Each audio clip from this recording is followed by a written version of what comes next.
Le vieux monsieur Scrooge n'avait depuis longtemps aimé rien ni personne d'autre que son propre argent.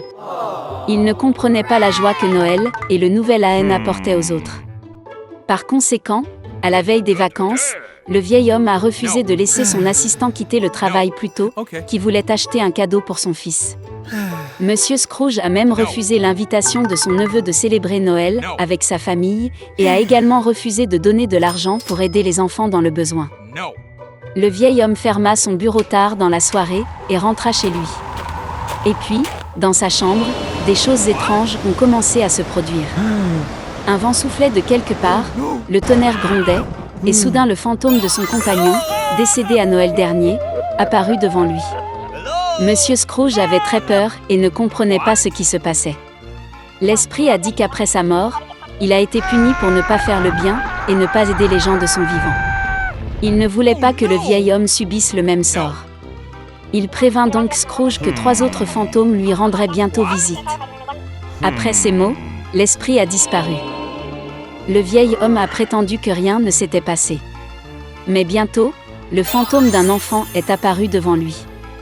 Monsieur Scrooge a été abasourdi parce que c'était l'esprit de ces dernières années.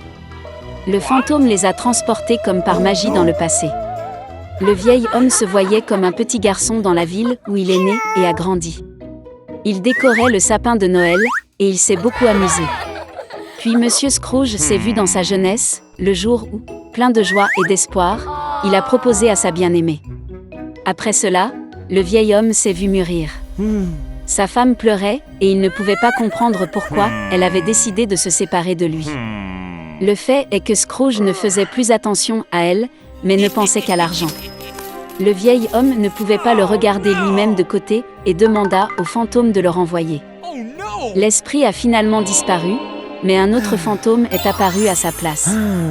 Il a porté Scrooge chez son assistant la veille de Noël. Toute la famille était assise à une pauvre table. Le vieil homme était sûr qu'il le détestait tout, mais il devint convaincu que ce n'était pas le cas. L'assistant a porté un toast à la santé de Monsieur Scrooge, et sa femme s'est jointe très volontiers au toast. Et puis le vieil homme a remarqué que le fils de son assistant était malade. Scrooge avait pitié de l'enfant et avait honte de son comportement. Puis le fantôme emmena le vieil homme dans la maison de son neveu. Toute sa famille était heureuse des vacances. Plus important encore, ils ont laissé un siège à la table pour Monsieur Scrooge. Le vieil homme ne s'attendait pas à voir ça, il pensait toujours que toute la famille le détestait. Finalement, le fantôme a disparu, mais l'esprit des années futures est apparu à la place. Il a amené Monsieur Scrooge à ses propres funérailles. Tout le monde a dit que c'était devenu plus facile pour eux lorsque le vieil homme mourut enfin. Ce n'est qu'alors qu'il s'est rendu compte que de toute sa vie, il n'avait apporté de bien à personne. Puis Scrooge vit son assistant porter des fleurs sur la tombe de son fils. Le vieil homme ne pouvait plus le regarder et demanda au fantôme de le ramener. Le 3e esprit a disparu et Scrooge était de retour à la maison. Le vieil homme a finalement décidé de changer pour le mieux.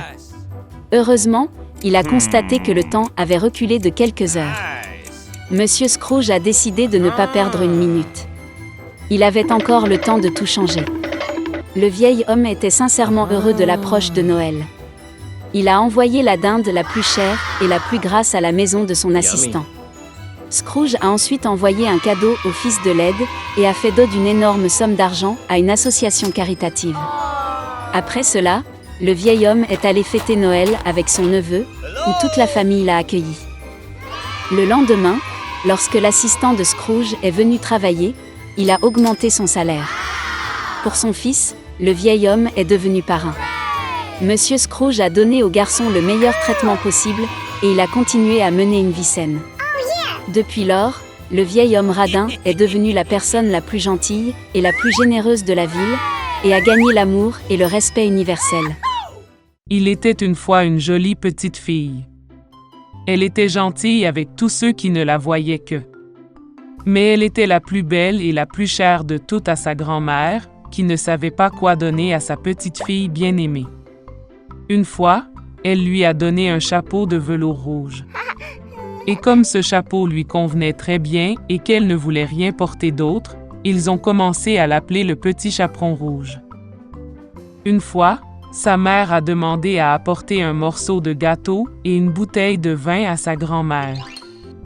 Comme elle est malade et faible, ce sera à son avantage. Elle a ordonné à ma mère de ne pas fuir la route, sinon elle tomberait et casserait la bouteille, puis grand-mère n'obtiendrait rien. Et quand elle vient chez sa grand-mère, pour qu'elle n'oublie pas de lui dire bonjour.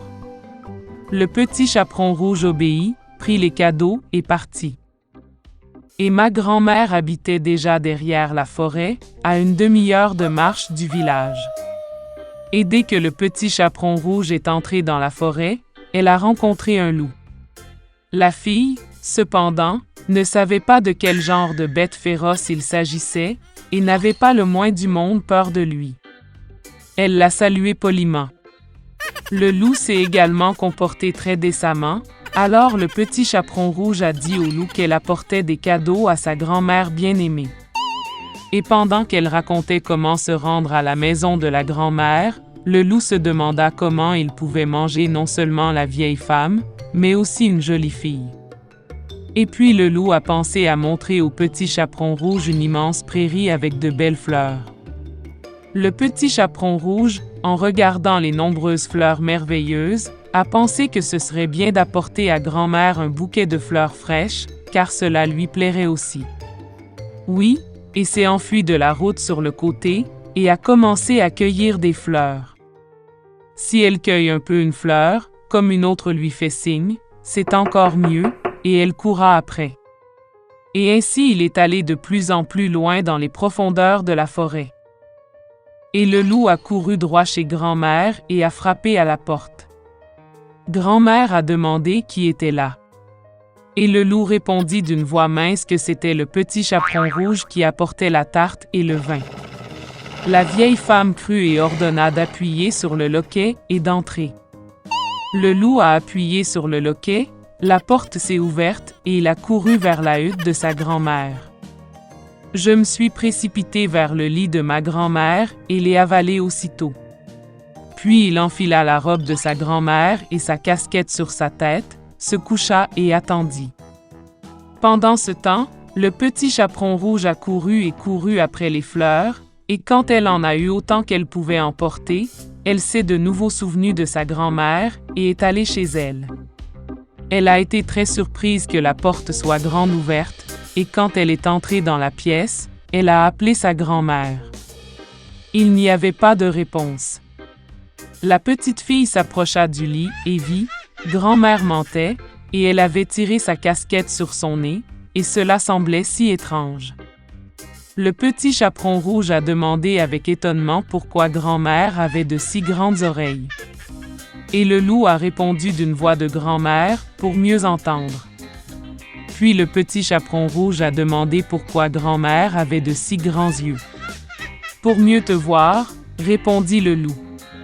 Et les bras sont si grands qu'il est plus facile à saisir. Et quand le petit chaperon rouge a vu la bouche du loup, il lui a seulement demandé pourquoi grand-mère avait une si grande bouche si méchante, le loup s'est jeté sur elle en criant « Pour que je puisse te manger ». Et comment il a sauté dessous la couverture et a avalé la pauvre fille. Ayant eu assez de cette façon, le loup se recoucha, s'endormit et se mit à ronfler autant qu'il le put. À ce moment-là, un chasseur passait devant la maison de la grand-mère, entendit des ronflements et se demanda si quelque chose était arrivé à la vieille femme qu'elle ronflait ainsi. Il entra dans la maison, alla vers le lit et vit que le loup y dormait. Et il chasse ce méchant depuis longtemps. Il voulait le tuer avec une arme à feu, mais il lui vint à l'esprit que le loup avait peut-être avalé sa grand-mère et qu'elle pouvait encore être sauvée.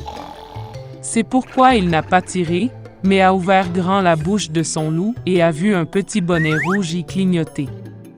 Une fille a sauté de sa bouche et a dit que sa grand-mère était toujours là. Le chasseur ouvrit encore plus les mâchoires de son loup et la vieille grand-mère sortit derrière le chaperon rouge.